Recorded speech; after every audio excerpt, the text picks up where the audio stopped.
Wow, if it was 1982, you would say that is very fast frames per second for a film camera. Let's go.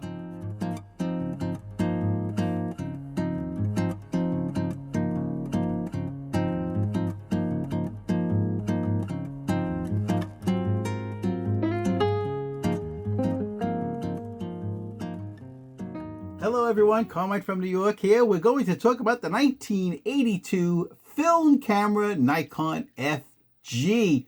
Wow, what a camera. This camera sold for $330 when it was brand new in 1982, and it was a marvel of photography advancement. All right, hello everyone, Carmine from New York here, photographer in Manhattan since 1973. We're going to talk about today the film camera, the Nikon FG, part of the Nikon F line. This is the F. This is the one that started it all. Nikon continued the F series with the FG in a long line of F models, the FM, etc. What I'm going to do is I'm going to show you photographs throughout this whole video of the photographs I took with this camera.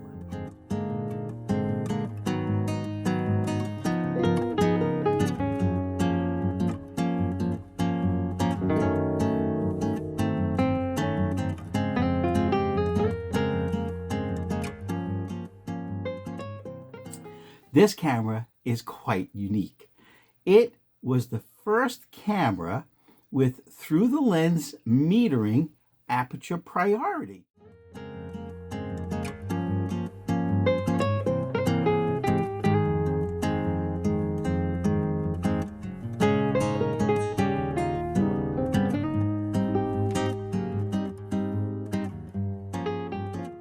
You can also have program mode, but you also had fully manual shutter speed dial for any type of photography you wanted to do. Now, the thing is, this camera is battery dependent with two small LR44 batteries, which goes by many names.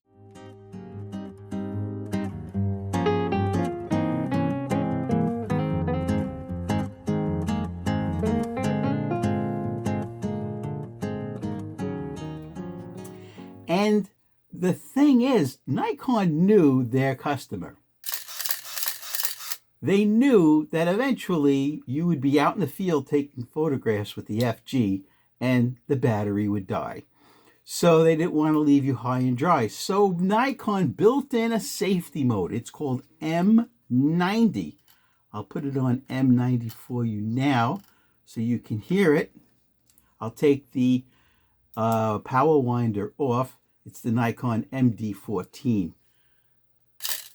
That's shutter speed 1/90th of a second that you can use with any aperture. Make sure you have a lens on it that has an aperture ring. By the way, it's an F mount, of course. So there you are. You're in the field and your two little LR44 batteries, which controls the electronic shutter speeds from B to 1/1000th of a second. The batteries run out, they die. You know, you reach in your pocket, you didn't bring any spares, but Nikon thought of it. Right on the dial is M90 for manual 90th of a second.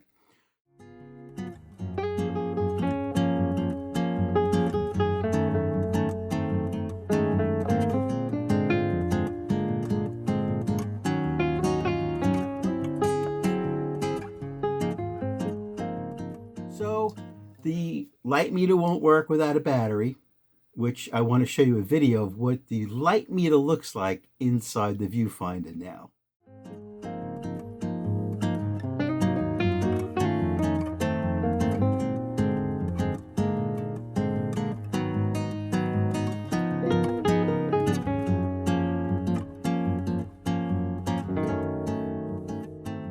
It's very cool. It's a whole series of red dots. When two red dots are lit together between two shutter speeds, it means it's going to use a shutter speed in between those two. It's not so rigid. In other words, if the two red dots 1/1000th of a second slid up and 1/500th of a second slid up, it might be using 1/700th of a second. Wonderful computerization. But remember one thing, this camera came out in 1982, made in Japan, of course, and the electronics in here, right, as far as the light meter goes, they're decades old. So there's something called electromechanical migration, which simply means that the soldering points inside the light meter, from soldering point to soldering point, believe it or not, the solder could migrate. In other words, it grows like hairs of solder to reach the other side. It's a phenomenon, like I said, it's called electromechanical migration. Here's a slide of what it actually looks like under a microscope.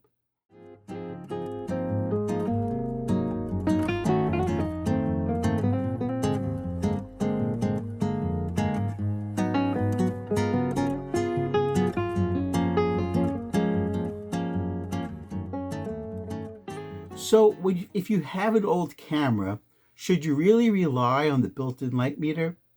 I would say no. Once it's over 30 years old, which this is far beyond 30 years old, it's time to use a handheld light meter. Now, I've said this before in other videos. This is not a sponsored item. I use the ttartisan light meter. It's Roman numeral 2.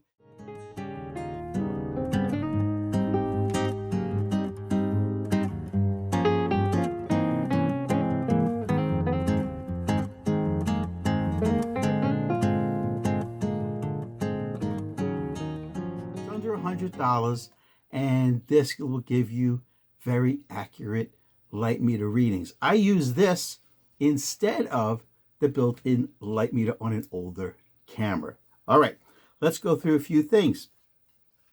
The motor drive on the bottom, okay, it's called a film winder or a motor drive. Nikon calls it the MD14.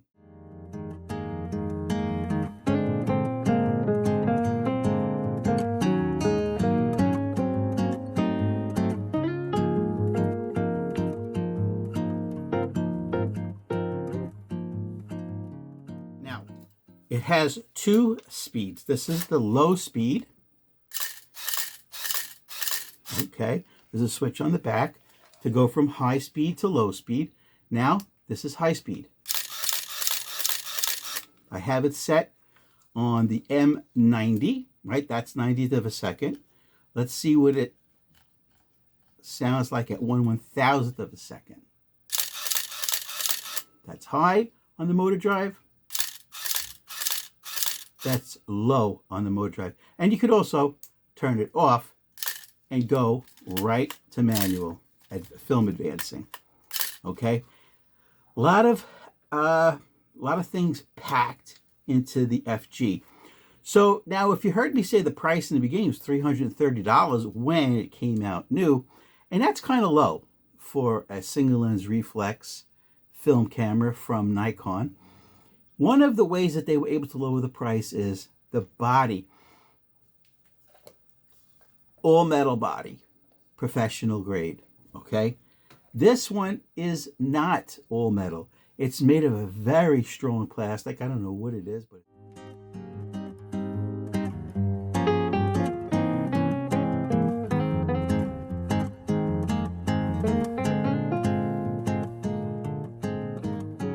very strong. So they were able to lower the price by giving you a plastic body. But guess what? As old as it is, it still works wonderfully.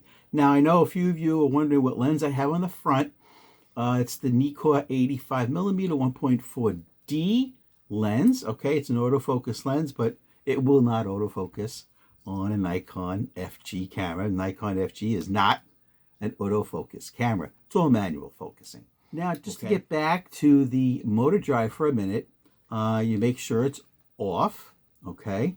And you open up the side with a screw thumb latch on the side. And when you pull it out, very simple, it takes AA batteries. It takes 8 of them, okay? So you just slip that in.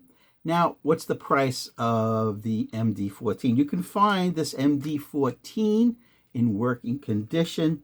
It's under $100, okay? How much is the Nikon FG? Well, believe it or not, you can find these Nikon FG cameras in working tested condition without a lens and without the motor drive for under $100. So let's just keep going through a few more things that it has. This button right here is one advancement that's truly wonderful. It's a backlight button. In other words, you've got your picture all framed, you've used your light meter, you've got the right meter reading, which is center weighted, by the way, if you're using the built-in one. Even if you're using your ttartisan light meter, okay, you have it all set, but you know it's backlit.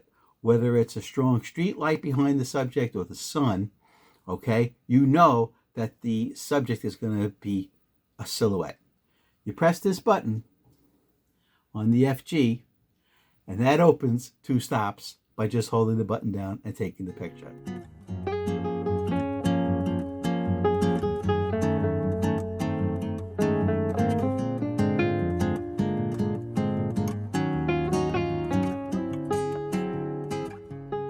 So now, let's talk about the hot shoe.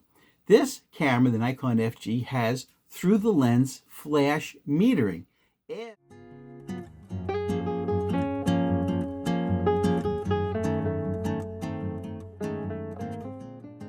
You used 3 different types of Nikon speedlights, all right?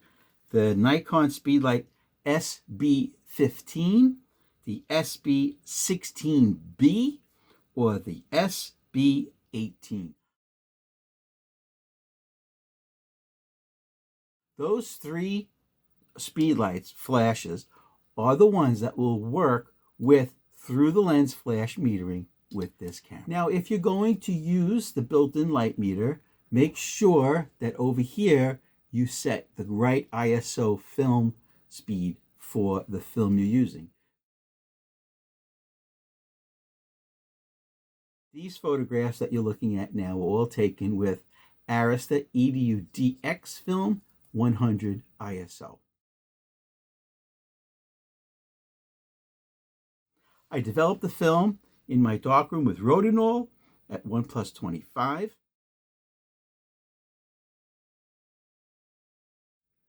And I digitized them. In other words, how do you get a negative into a positive onto your computer?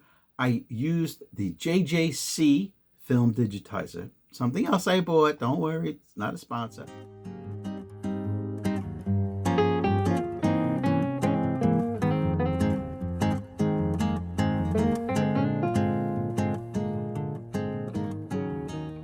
To make your camera lighter, just unscrew the power winder motor drive, the MD14, which is pretty heavy on its own because it does have 8 batteries in it. So you take this off, and then you would replace the hand grip that goes right here. I'll show you a picture of it now. I'll show you the inside of the camera. Just pop the back. And this is what it looks like, right? You load the film cartridge here, pull it across, load it here, take a few shots, put it on the take-up spool, and you're good to go. Very, very simple. This is a wonderful camera if you were just starting off learning photography, learning film photography. You wanted to have a fully manual camera. Perfect, perfect.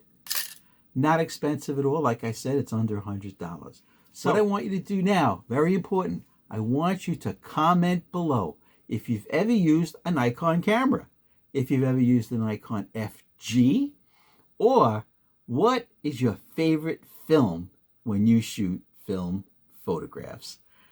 Let's look at all the photographs I took with the Nikon FG. Subscribe.